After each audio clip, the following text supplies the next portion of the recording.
আসলে এই হৃদয় বিদারক দৃশ্যটা মেনে নেওয়া যাচ্ছে না।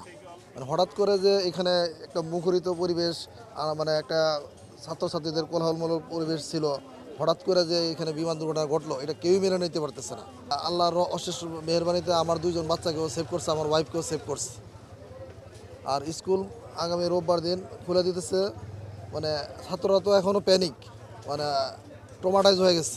আমার ওয়াইফ কাঁদতেছে, বাচ্চারা কাঁদতেছে, ওর দুইজন ক্লাস ম্যাম মারা গেছে, খুবই প্যানিক অবস্থায় আছে।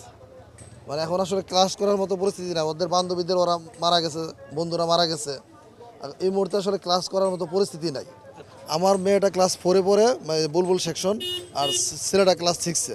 জাস্ট মেয়েটাকে 1টা বাজে ছুটি দিছে, মেয়েটাকে নিয়ে আমার ওয়াইফ মেয়েটাকে নিয়ে জাস্ট 2 মিনিটের ব্যবধানে এই ভবনে এখানে ছেলেদের মার্কিউরি সেকশনে চলে আসছে। আয়সা খালি টিফিন খাওয়াবে, এই মুহূর্তে এই ঘটনাটা ঘটে গেছে।